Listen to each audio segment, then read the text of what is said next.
Maunlad na Pilipino sa 702 DZAS Radyo TV, Agapay ng Sambayanan.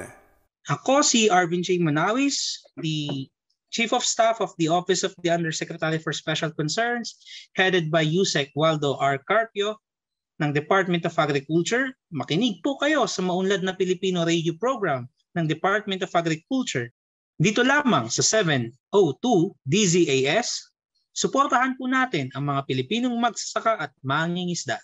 Ella Arsiaga Para sa Maunlad na Pilipino sa 702 DZAS FEBC Radyo TV, Agapay ng Sambayanan. Gumigising ng maaga, panibagong hamon sa'kin ng araw na to. Magsusumikap at nangangarap para lamang sa inyo. Magandang umaga po. Ngayon po ay araw ng Sabado, Sabado de Gloria, ika-16 sa buwan ng Abril, taong 2022. Welcome po sa ika-4 na season. Kasama niyo po ko, episode 16 ng Maunlad na Pilipino dito sa 702 DZAS FEBC Radio TV, Agapay ng Sambayanan. Sa mga kakatunin lang po sa oras na ito at sa ating programa, accessible po tayo via online streaming ng dzas.febc.ph. Gayun din po sa pamamagitan ng Facebook. Siyempre po sa mga nakalike na po dyan at hindi pa nagla-like, isearch nyo lamang po 702 DZAS FEBC Radio TV Facebook page. And of course, sa mga nakatutok po sa kanilang mga radios and maybe online po, no? Kasi may access po tayo dyan sa online sa talapitang 702 sa AM band. At syempre po, umpisahan po natin ang ating umaga sa isang munting panalangin. Panginoon, sa tuwing nawawalan po kami ng kumpiyansa sa sarili, mga panahong hindi namin dama ang pag-ibig, tulungan mo po kaming maalala na sa inyo ay kami ay may kahulugan at karapat-dapat. Muli ay amin pong iniaalay ang simula, kabuuan hanggang lapag ng programang ito sa inyo, Panginoon. Amen. At syempre, para sa salita ng karunungan, ako, ikaw, at sino mang nilalang, tayong lahat ay arkitekto ng kapalaran. Ako po si Ella Arsiaga, samahan niyo po kaming muli sa isang oras na hitik sa impormasyong ugnay sa agrikultura. At syempre po, after po ng ating opening prayer ay meron din tayo syempreng puwang para po sa pagpapasalamat, lalong-lalo na po sa mga aming nakikitang mga nagko-comment. Maraming salamat po. Siyempre po, sa sa ating Facebook live stream link. Unang-una na po dyan ang top fan ng DZAS FB page na si Sir Larry Buenvenida. Pagpalain nawa tayong lahat na Pilipino na magsasaka at mangingisda. Sa pangalan ni Jesus. Amen. At kay Rico Sierte Cardino, morning po Ma'am Ella and Kajan. Gayun din po mula kay Ma'am Marilyn Bona. Bumabati rin sa atin ng good morning po Ma'am Ella and Kajan. At isa pa pong DZAS FB page top fan, si Ma'am Nora Cabantog. Magandang umaga po sa programang Maunlad na Pilipino. And of course, hindi na po lingid sa inyong kaalaman po sa ating mga tagapakinigang tungkol po sa ating naibabahagi na po since a few weeks ago ang tungkol sa Second Youth in Agriculture Summit.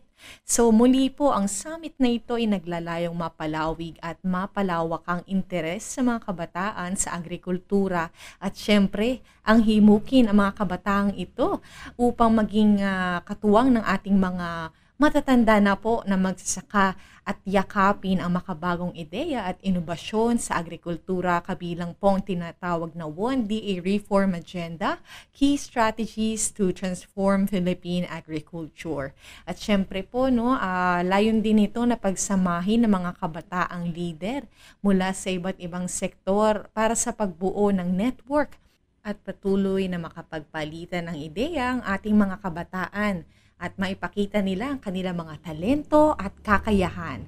Dito ay layo natin na mabahaginan ng good practices at makapaghikayat pa ng ibang kabataan na kumuha ng kursong agrikultural kahit pa yung mga non-degree programs. Bilang bahagi ng summit na ito, meron pong 2 patimpalak na inumpisahan. Yan po yung promotional video contest at ang 3-minute speech contest. Atin pong matutunghayan ng resulta sa darating na April 21 to 22. So abangan po natin ang mga updates kaugnay nito. And syempre po, for this morning, kaugnay niyan para sa ating episode topic, ay makakasama po natin maya-maya lamang si Attorney Arvin Manawis, ang Chief of Staff for the DA Office of the USEC for Special Concerns.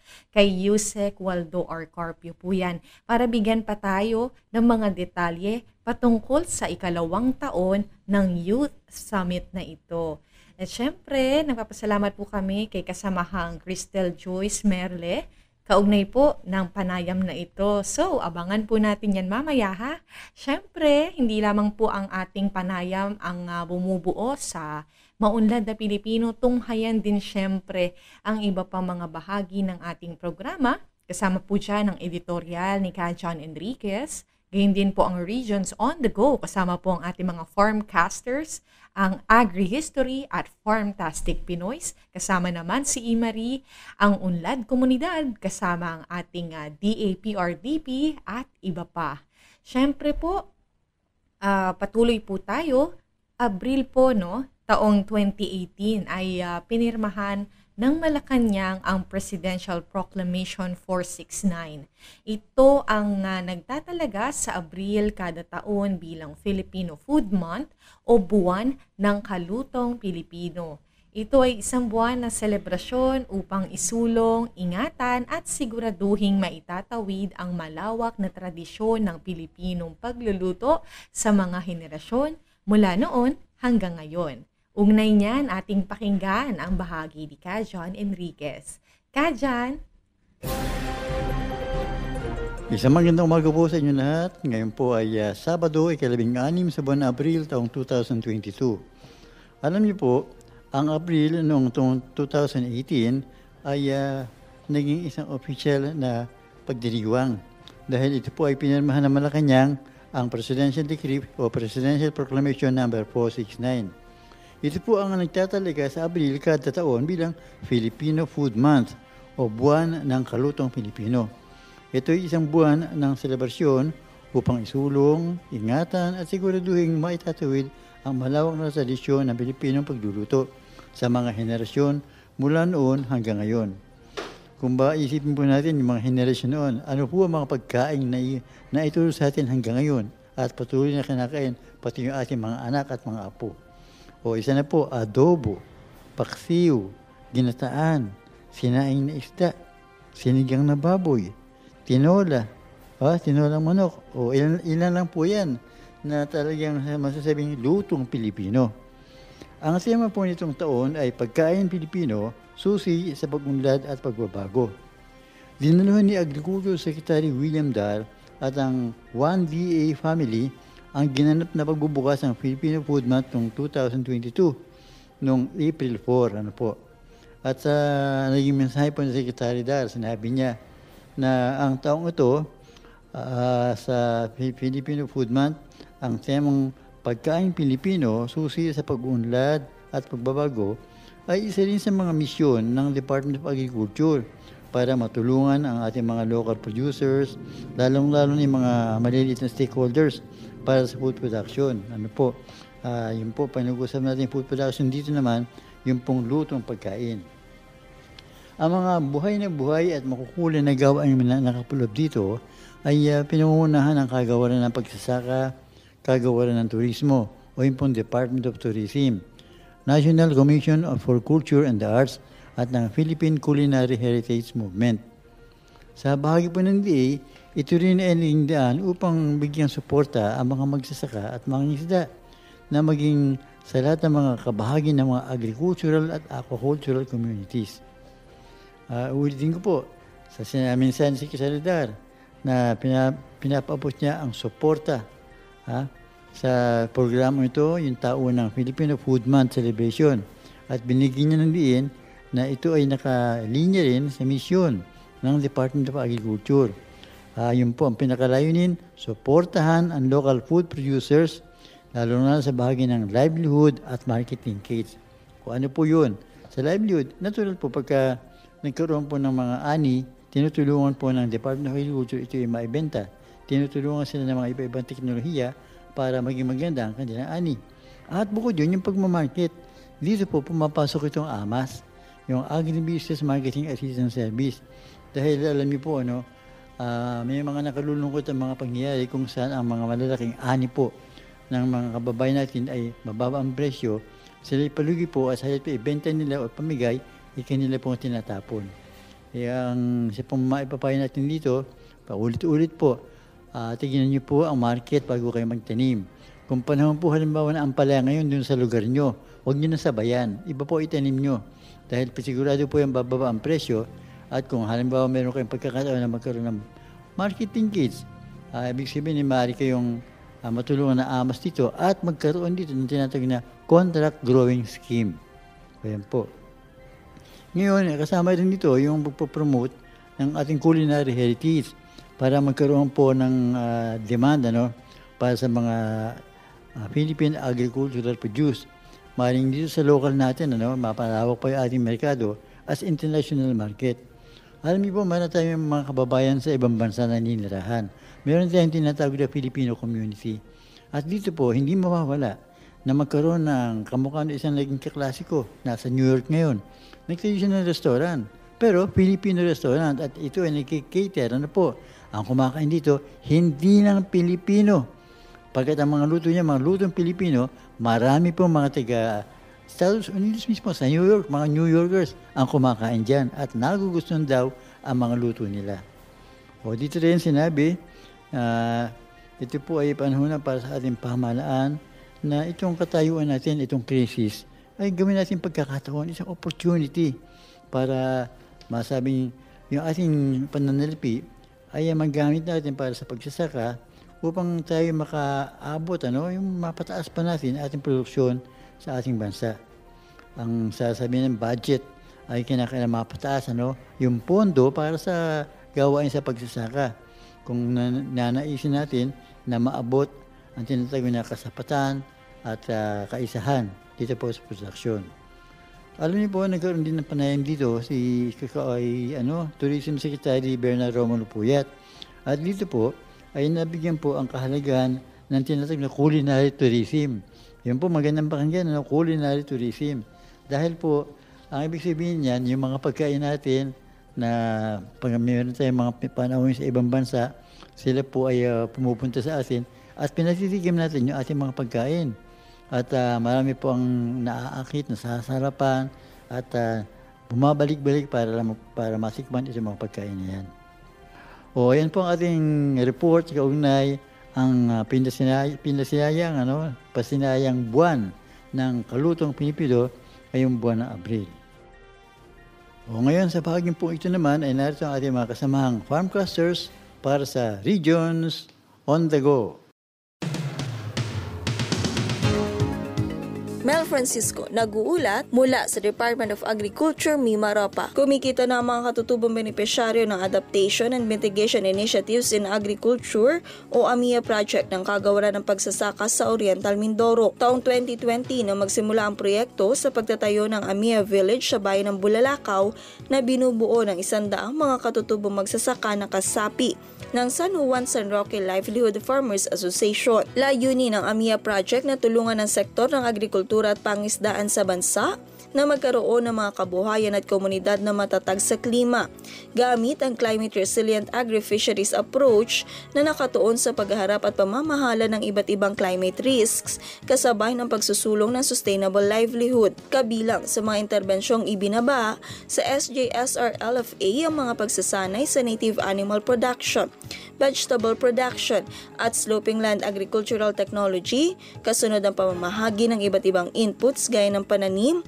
pataba, farm tools at mga makinarya na umaabot sa 4.5 million pesos ang kabuuang halaga. Ikinatuwa ng mga kawani ng DA Mimaropa na naatasan sa implementasyon ng AMIA project ang resulta ng proyekto. Ayon kay Science Research Specialist Janine Carpio, mula sa kakulangan sa kaalaman sa agrikultura noon ay nakapagbabahagi pa ang kanilang mga benepisyaryo ng mga natutunan ngayon. Mula sa Department of Agriculture Mimaropa, Mel Francisco nag-uulat para sa programang Maunlad na Pilipino.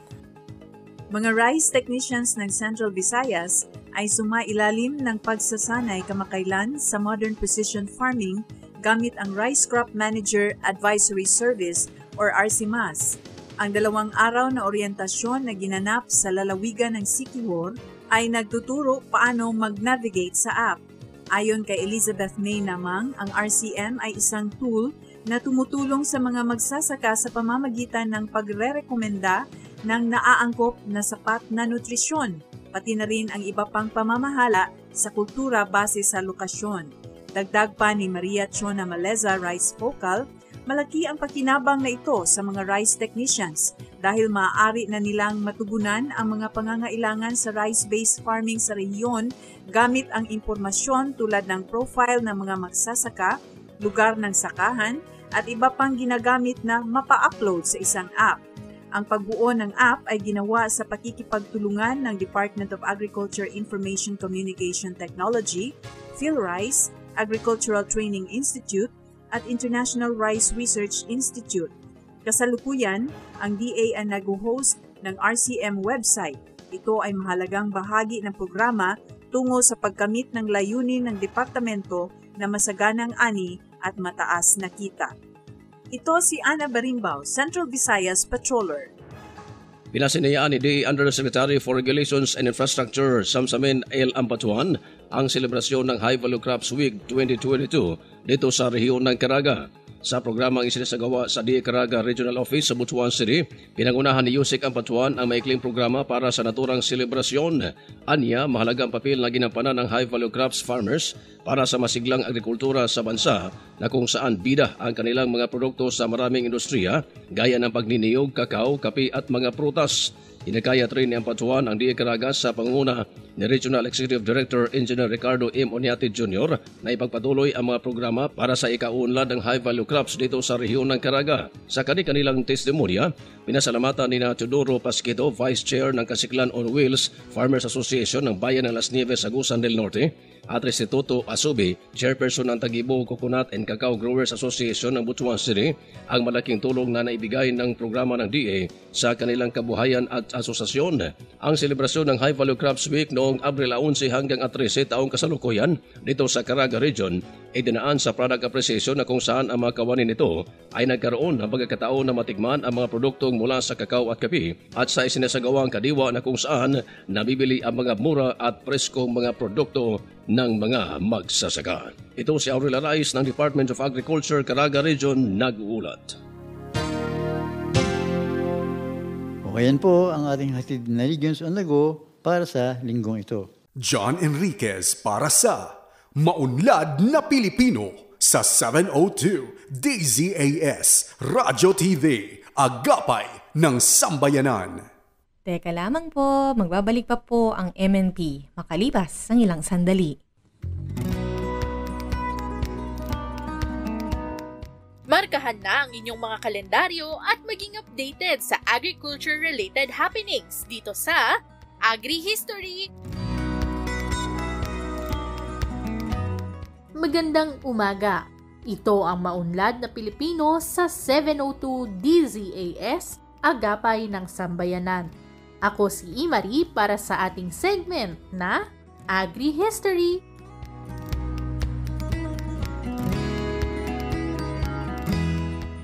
Sa paglaganap ng COVID-19 sa Pilipinas noong 2020, nakita ang pangangailangan para matiyak ang tuloy-tuloy na supply ng dekalidad, masustansya at abot kayang pagkain sa bawat sulok ng bansa. Bilang tugon, inaprubahan ng Interagency Task Force for the Management of Emerging Infectious Diseases o IATF-EID ang pagbubuo at kalaunay pagre-reorganize sa Task Group on Food Security.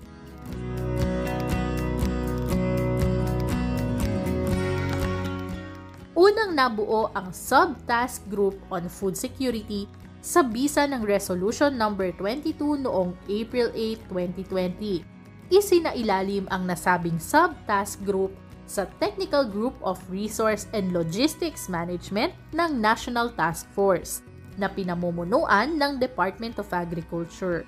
Ilan sa member agencies nito ang Department of Trade and Industry, National Economic and Development Authority, Department of the Interior and Local Government, Department of Social Welfare and Development, at Department of Budget and Management. Tungkulin ng Sub-Task Group on Food Security na tiyakin ang access at availability ng pagkain, tubig, tirahan at kuryente ng mga mamamayang Pilipino sa panahon ng pandemya.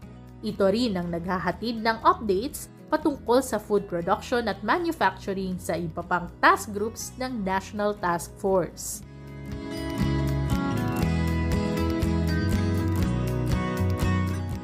Makalipas ang 9 na araw, tuluyang na-elevate ang status ng Sub-Task Group bilang Task Group on Food Security noong April 17, 2020. Sa bisa iyan ng Resolution No. 25 Series of 2020 na inaprubahan ng IATF. Nanatiling tagapangulo ng Task Group on Food Security ang Department of Agriculture, habang miyembro naman nito ang mga sumusunod na ahensya ng gobyerno: Department of Trade and Industry, National Economic and Development Authority, Department of Social Welfare and Development, Department of Budget and Management, Department of Education, Department of Science and Technology, Department of the Interior and Local Government, National Security Council, at iba pang ahensyang kakikitaan ng kinakailangang partisipasyon. Layunin pa rin ng task group ang pagsisiguro sa supply, daloy at access ng publiko sa pagkain, tubig, tirahan at kuryente o energy sa kasagsagan ng COVID-19 pandemic. Alinsunod pa sa IATF Resolution No. 25 Series of 2020, inirekomenda rin ng Department of Agriculture sa mga lokal na pamahalaan ang pagsuporta sa sugar industry at sa mga magsasaka ng asukal. Sa pamamagitan iyan ng pagsama ng asukal sa relief goods na ipinamamahagi sa mga residente.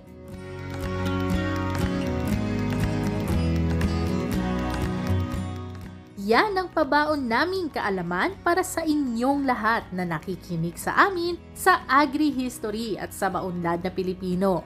Huwag kalilimutang sundan ang aming Facebook page, facebook.com/maunlad na Pilipino. Para naman sa karagdagang impormasyon tungkol sa pambansang agrikultura, i-like at i-follow ang Department of Agriculture sa facebook.com/DA Central Philippines. Mag-subscribe din sa official DA YouTube channel.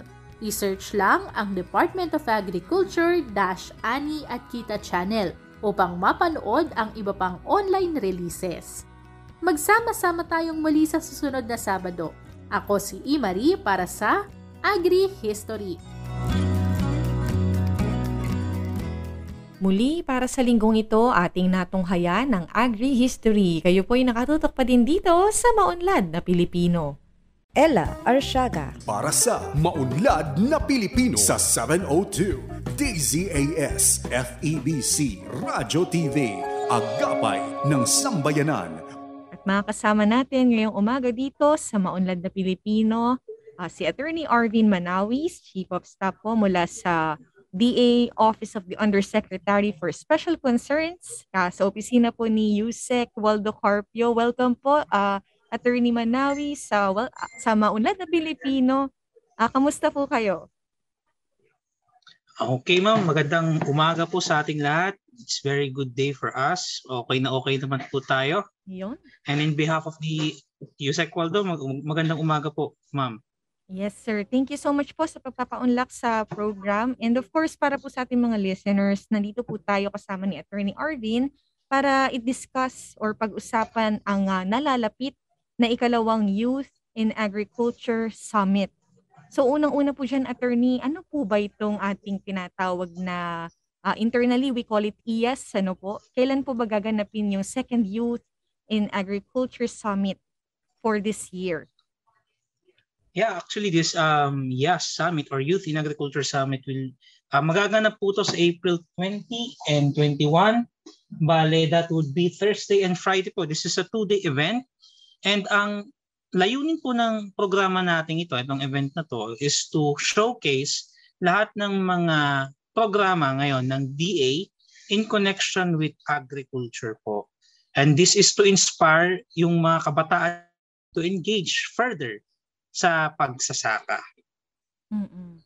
Ayan po, straightforward po, attorney. And yes, ma'am. Dito po sa ating next question, we mentioned kabataan, pero specifically po, sino-sino bang mga kabataan na maaaring makasali dito, or even sa ating audience siguro, open po ba to sa public?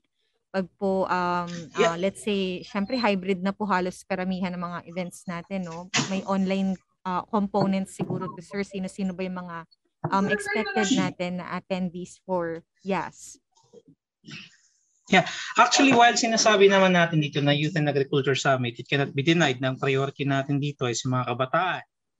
Under the law, it would be somewhat from 15 to 30 years old. However, since malawak na yung coverage natin, nabanggit niyo po, it's hybrid already. Anyone can participate, from kahit siguro infant, if nakakaintindi na, up to our elderly, which are probably young at heart, then they can already join and pwede makipag-participate po dito sa ating Youth in Agriculture Summit. And attorney, of course, hindi lang to online, meron din siyang face-to-face na aspect. Tama po ba?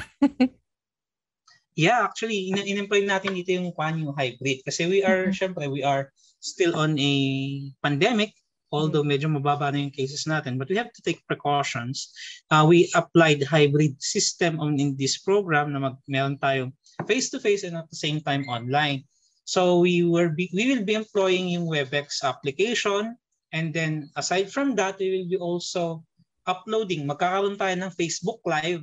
That is why we are trying to maximize yung coverage ng program natin. Gaya nga ng banggit ko, lahat pwedeng mag-participate dito sa programang ito.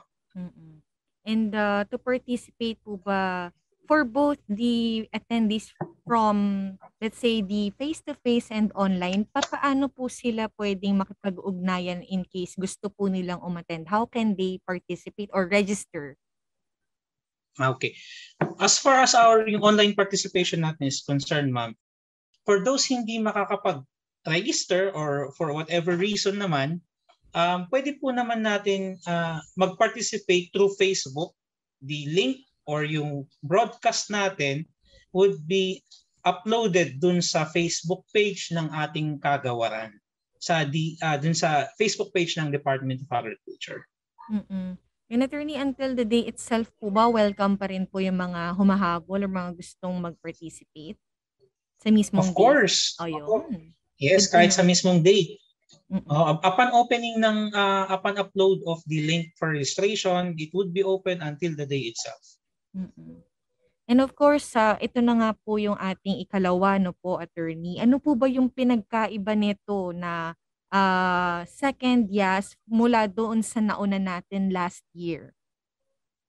Yeah, actually kung sa mga nakapag-participate ng first Youth in Agriculture Summit, kung mapapansin kasi natin, yung naging tema or naging tema ng ating first Youth in Agriculture Summit is to inspire the youth to engage in agriculture. Kaya nung first Youth in Agriculture Summit natin, we showcased personalities, youth na naging successful nung nag-engage sila in agriculture. Now for this year, for the second Youth in Agriculture Summit, now we will try na to introduce them that yung mga method na tuturuan na natin sila. We will be giving them already yung mga programa and yung mga possible opportunities for them by the department para makapag-engage sila sa agriculture. So in this program, in this Youth in Agriculture Summit, magkakaroon tayo ng mga different topics na like how to engage in aquaponics, yung mga digital agriculture, modernization, which is in line with the 4 pillars of agriculture ng ating kagawaran.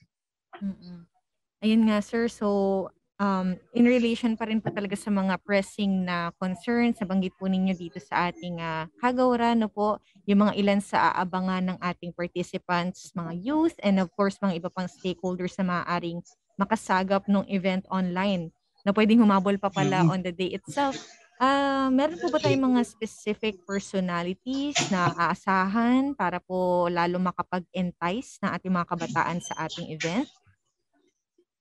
Yeah, specifically, ma'am, we have a lot of personalities up there.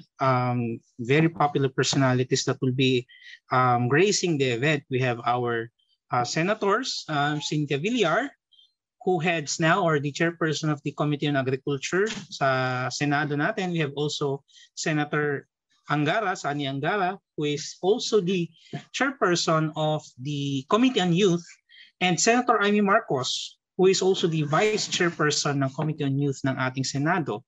They'll be joining us.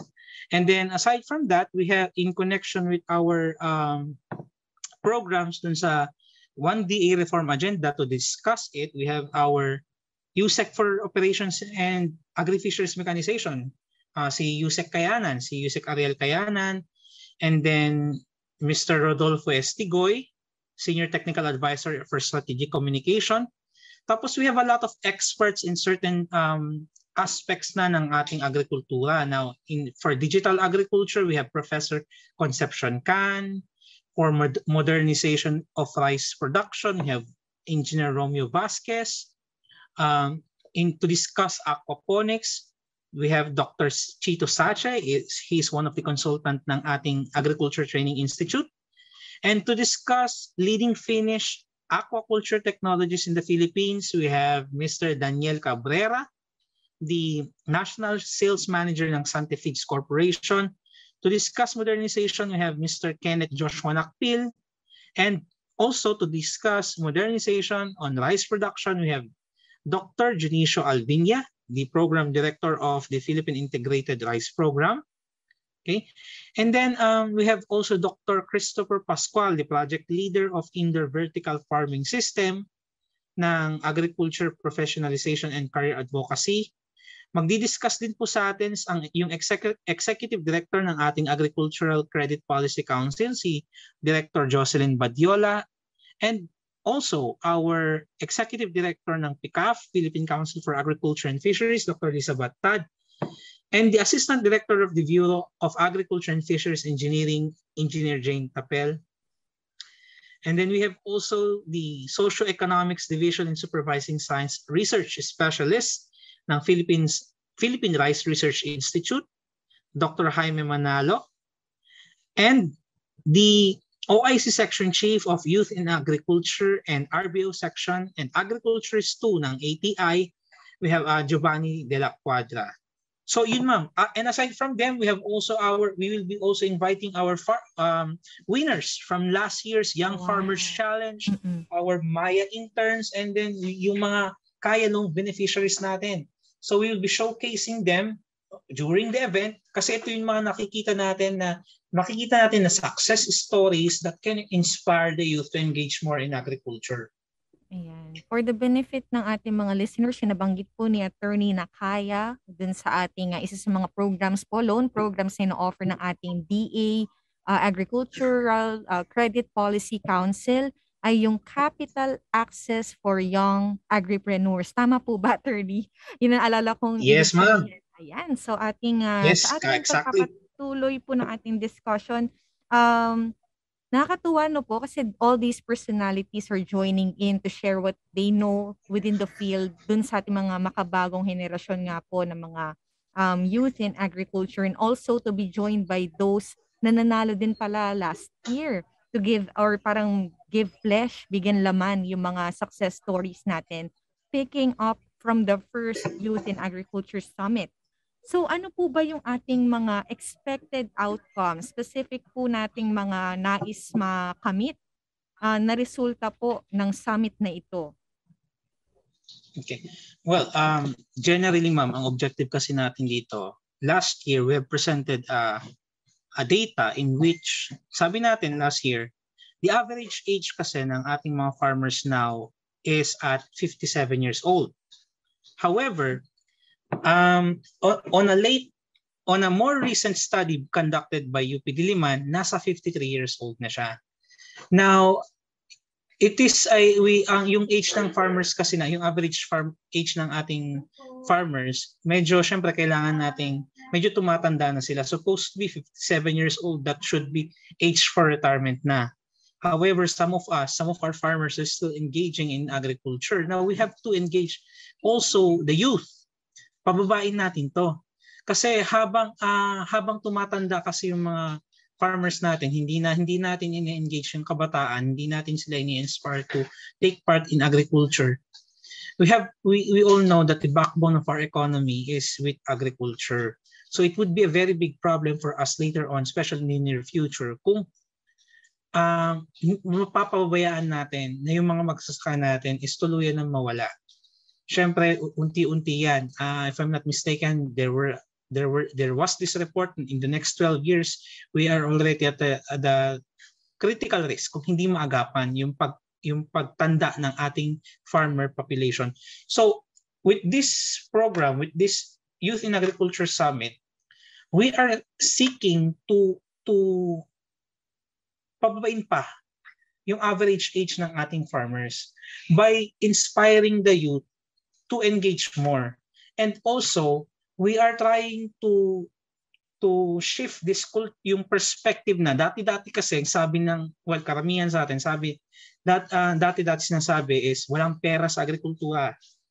Kaya dito na discourage yung mga kabataan dati na makipag-participate sa agrikultura. However, with these events, pinapakita natin sa kanila na maraming opportunities for growth, maraming opportunities na nag-iintay sa kanila pag nag-engage sila in agriculture. So we're trying also to shift that perspective, yung kaisipan na walang pera sa agrikultura. Hindi. Through our programs, sa tulong ng ating kagawaran, meron po. And pwede tayong yumaman dito. And then we can use that to entice the youth to engage more in agriculture. Nakakatuwa po, no? Talagang nandito yung salita natin na gustong ma-inculcate or maipasok sa mga kabataan, which is to be inspired. And ngayon pa lang, syempre, we would like to congratulate po yung team for the upcoming second na taon para sa Youth in Agriculture Summit. And of course, dito po sa level ng ating mga kabataan na ninanais na ma-involve sa gawaing ito, tinatry natin silang mapasali or yun nga, ma-involve sila sa mga gawaing kaya sa level nila. Kasi syempre, mga policy, mga officials po natin, yung mga neto, yung mga involved primarily. Though, through this summit, they are also encouraged na to take part. So with that, meron po ba tayong mga, let's say, contests na atin pong kinoconduct or to be, kumbaga, for this year ng IAS? Magkano po ba yung natin dito? Automatically po ba, attorney, ito ay cash prize or may mga iba pa po bang benefits yung mga kabataan natin na magpa-participate sa contests? Yeah, actually sa mga contest natin na to, we have two contests in this summit, yung 3-minute speech contest and then yung promotional video contest. Now, dun sa promotional video, ang first prize natin doon is 25,000 plus plaque. And then yung 4 na runner-ups natin, we have 15,000 plus certificate. And then sa lahat ng entry, magkakaroon din tayo ng special award which would yung entry na may pinakamaraming views and reaction, additional yan ng 3,000 plus certificate. Now, I'm referring to the promotional video contest. Now, aside from that, yung 3-minute speech contest natin, yung first prize is 7,000 plus plaque. Second prize, 5,000 with plaque. Third prize is 3,000 with plaque. So, yun po yung mga yung mga contests natin during the event. So, kung titingnan natin lalo, it's a Lahat panalo na dito. Kasi kung titingnan natin, kahit makinig ka lang, makita mo lang yung mga outputs ng mga kabataan, matutuwa ka na, may inspire ka na. So everyone would be a winner here. Aside from those who will be winning the contest. Ayun. And of course, dito po sa ating mga nabanggit na so far, bago lang natin bigyan talaga ng tuluyang maraming information overload yung ating mga listeners, no? Siguro i-rundown natin, attorney. Ano-ano po ba yung mga ways paano pinapakita ng kagawaran ng pagsasaka or ng agrikultura yung ating pagpapahalaga sa mga kabataan? Kumbaga, ano-ano po ba yung mga programs na naka-line up natin for the youth in agriculture? Actually, ma'am, napakarami niyan. Hindi ko nga kabisado kung gaano karami, but to name a few, the main are, we have already our Young Farmers Challenge, na kung saan yung mga mananalo dito, they are being given of 300,000 pesos grant to, ma'am. Dito no strings attached. Okay, so sa mga young agriculture farmers natin. And aside from that, yung nabanggit natin kanina, our capital access for young agripreneur, in which yung mga 18 to 30 years old na gustong magkaroon ng startup business in agriculture, they can avail up to 500,000 pesos with zero interest, and then it's a 5-year to pay loan. Now, aside from that, meron din tayo yung Maya loan program, Maya intern program. We have also our government internship program under the Bureau of Agriculture and Fisheries Engineering. And then yung sa ATI, actually napakarami ng trainings na pinoprovide ang ating ATI. Ang maganda dito, commodity-based na siya. Yung mga training programs natin, like I said, it's commodity-based na kung ano yung, kunyari, let's just say rice. Marami tayong program with rice, specific for rice, specific for corn, specific for, let's just say, rabbit. Kung saan yung interest ng ating mga kabataan, kung mapapansin natin, parang tinitailor fit na natin yung mga programa natin based on the specific interest of our youths. So dito pa lang naipapakita natin na ino-open na natin yung sektor ng pagsasaka kasi we have this notion na ang pagiging magsasaka is nakalimit lang siya sa mga sakahan, sa masakahan, okay, sa pangingisda, pero through the efforts of our department, naipapakita natin dito na hindi lang doon limitado ang pagsasaka. Marami actually, ma'am. So specific commodity based na tayo. So dito pa lang naipapakita natin kung gaano kahalaga ang mga kabataan para sa ating kagawaran. Ayan. And of course, nakadalawang taon na po tayo. Siguro po for the next year, meron pa rin po ba tayong inaasahan na magaganap na summit for the youth? Of course, ma'am. Yes, hindi dito nagtatapos to. Actually, following the success of the first Youth in Agriculture, nagkakaroon tayo ng second. And we are planning to have it third, fourth, fifth, sixth, kahit maging 20 pa yan, as long as until such time na lahat ng mga kabataan dumami yung mag-engage pa sa agrikultura. Now for next year, we're planning it to bring it closer to our regional levels. So i-regionalize na natin for next year. Yan yung plano. Pero generally, the thing is we are planning to this summit multi-year na siya. It would be a regular program of our department. Ayun. And makakaasa po yung ating mga kabataang nakikinig sa bahaging ito ng ating programa. Patuloy po ang paghahatid ng kagawaran ng pagsasaka sa mga programa, mga ganitong klaseng events para sa inyo na talagang welcome kayo at ini-encourage na makasali sa ating sektor ng agrikultura. Meron po ba kayong nais iwang mensahe, attorney, para po sa ating mga listeners this morning bago po namin kayo tuluyang pakawalan? Yeah. And sa mga minamahal natin na listeners, mga taga-masugid nating tagapakinig, lahat po kayo ay aming inaanyayahan na makipag-participate sa Second Youth in Agriculture Summit.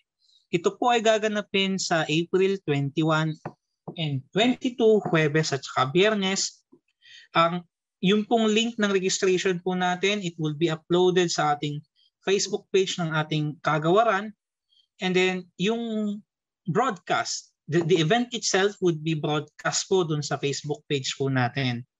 So yun po, let us magtulungan po tayo on bringing up or taking agriculture sector to the next level. Let us do our best. Sumali po tayo sa mga lahat ng mga programa ng ating kagawaran. And then these are the programs that brings us one step closer to our aspiration of a food secure Philippines po. So maraming salamat po. Ayun.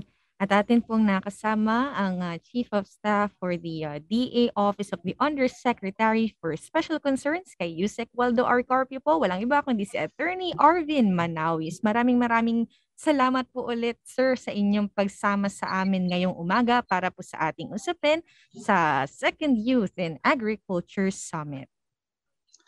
Maraming salamat, Ma'am Ella, and lahat sa ating mga tagapakinig. It's been a pleasure. Maraming salamat.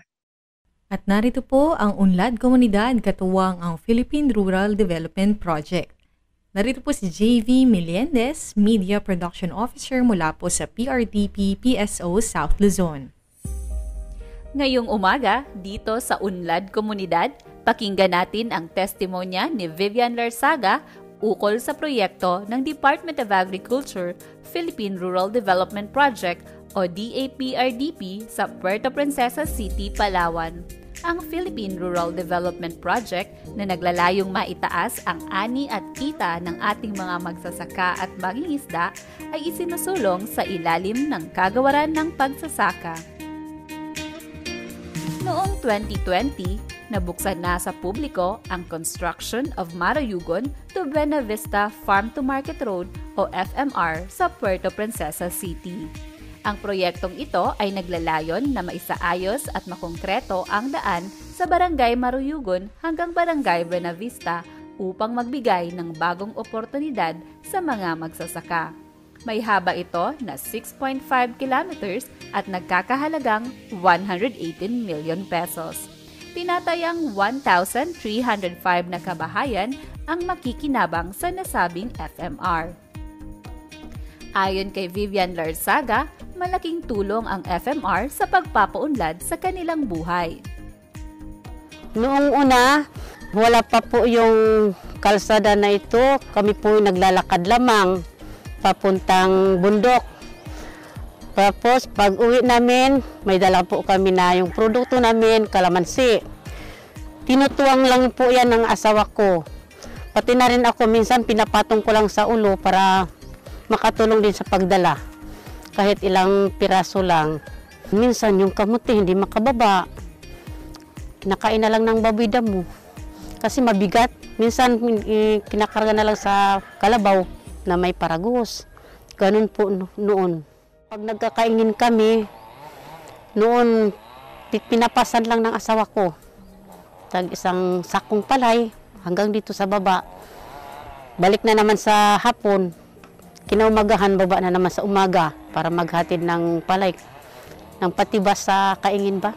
Nung may kalsada na, nagapahatid na lang kami ng tura-tura. Sandali na lang po yung aming pagpunta sa bundok at saka pagbaba. Nagamotor na rin lang kami. Sa pagsisika, pagpursige na maglako ng kalamansi, mag-deliver ng uling, nakatapos na rin yung anak ko. Malaking tulong po ito po sa amin, lalo na sa barangay, sa mga mamamayan dito sa bukid, sa bundok, na may ganito na pong kalsada. Madali na po yung ng mga tao pag naghahanap buhay ba, sandali na lang nakakarating ka agad sa trabaho. Lalo na po pag may mga sakit. Madali na pong kunin ng sasakyan ng barangay yung may sakit at saka mga nanganganak. Ganun po. Ang construction of Marayugon to Buena Vista Farm to Market Road ay isa lamang sa maraming proyekto ng DAPRDP. Para sa iba pang mga proyekto ng DAPRDP, patuloy na makinig dito sa Unlad Komunidad, ang programa sa radyo ng Department of Agriculture Philippine Rural Development Project, enabling communities, expanding opportunities.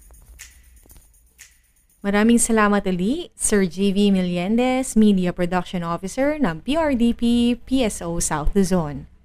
Abangan pa mga inihandang bahagi ng DAPRDP every week. Tutok lang sa Unlad Komunidad dito pa rin sa Maunlad na Pilipino 702 DZAS.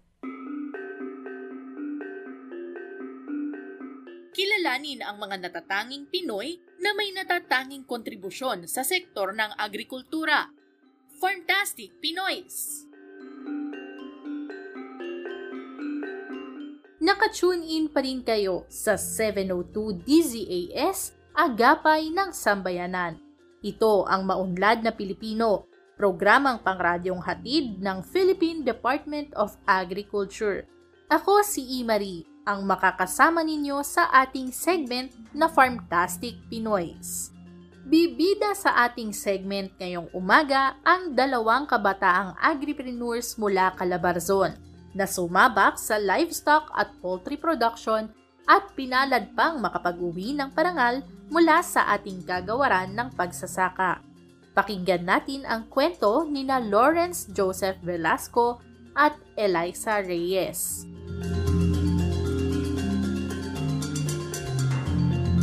September 20, 1996 nang ipanganak si Lawrence Joseph Velasco, isang BS Agribusiness Management graduate mula Calawag, Quezon.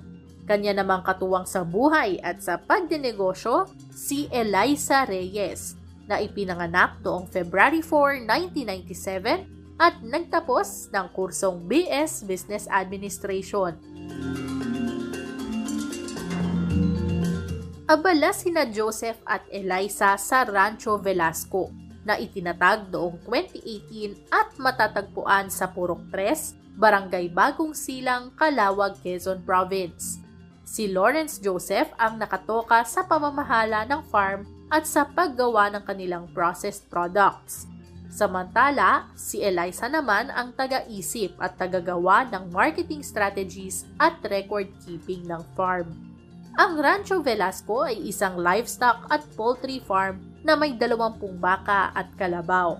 Inaalagaan ang mga ito ng mga kababayang magsasaka sa pamamagitan ng paiwi system. Nagsimula na ring sumabak ang farm sa hog racing. Ninais nina Lawrence Joseph at Eliza na makapag-produce ng mga pabo at manok sa pamamagitan ng kanilang business model na innovative and sustainable turkey and broiler farming. Ang modelong ito ang kanilang inilaban sa 2021 Young Farmers Challenge Kabataang Agribiz na taunang inoorganisa ng Agribusiness and Marketing Assistance Service ng Department of Agriculture. Magandang balita naman dahil itinanghal sila bilang provincial at regional level winners. Umabot sa 250,000 pesos ang kabuuang financial grant na kanilang natanggap mula sa Young Farmers Challenge. Nakatulong ito upang maisakatuparan nina Lawrence Joseph at Eliza ang kanilang mga plano. Nakabili sila ng 6 na turkey breeders at 200 broiler chickens. Nakapagpagawa rin sila ng multipurpose free-range facility para sa kanilang mga bagong alaga. Nakakapag-alok na rin ang Rancho Velasco ng marinated chicken na kanilang pinopromote at ibinebenta online.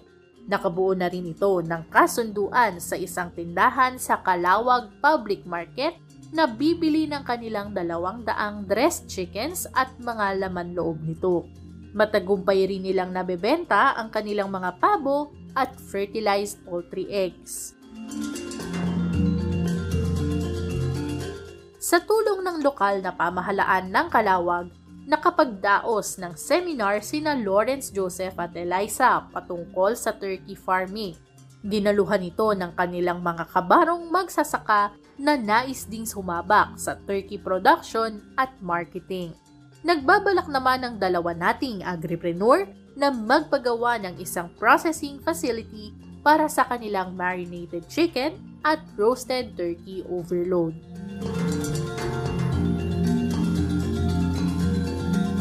Yan sina Lawrence Joseph Velasco at Eliza Reyes. Region 4A winners at top 15 awardees sa 2021 Young Farmers Challenge Kabataang Agribiz at Certified Farmtastic Pinoys.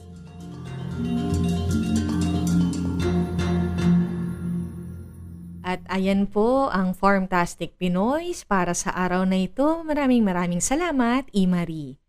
At oras na pong muli para sa ating Agri-Trivia segment, Batid ba ninyo?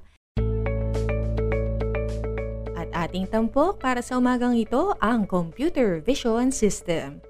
Ang Developed Computer Vision System or CVS ay state-of-the-art. Ayan. Ito ay ginagamit sa pagsusuri ng pisikal na kalidad ng giniling na bigas. Mas mabilis na sistema ang pagsusuri ng kalidad kaysa sa mano-manong pamamaraan. Maaari nitong hulaan ang timbang, haba at mga katangiang nauugnay sa kulay ng butil ng giniling na bigas. Ano pa nga ba ang mga magsasalarawan nitong katangian? Ito po ay binubuo ng isang image acquisition device, computer at image processing software. Gumagamit din ito ng ordinaryong document scanner bilang pagkuha ng imahe ng bawat butil. Maaaring suriin ng CVS ang 100 gramo ng sample sa mas mababa pa sa 3 minuto na may higit sa 95% na katumpakan. Ang color signatures ay kinukuha mula sa bawat butil gamit ang image processing software. At ang mga end user po ng ating computer vision system ay ang mga rice miller at mga rice trader. Ayan po ating nabatid tungkol po sa ating computer vision system. Impormasyong hatid ng Special Technical Advisor for Stratcom sa ilalim ng Opisina of the Assistant Secretary for Stratcom and spokesperson na si Doc Rod Estigoy. Ito naman po ay salin sa wikang Filipino ni Marites Madera. Ayan po ang ating batid ba ninyo para sa linggong ito. At ongoing pa po yung activities ng Filipino Food Month. Bukod po sa online, national, and regional engagements, ay meron din po tayo mga face-to-face launching. Kasama po dyan yung Philippine Food Festival Trade Fair sa EDSA Shangri-La sa April 22.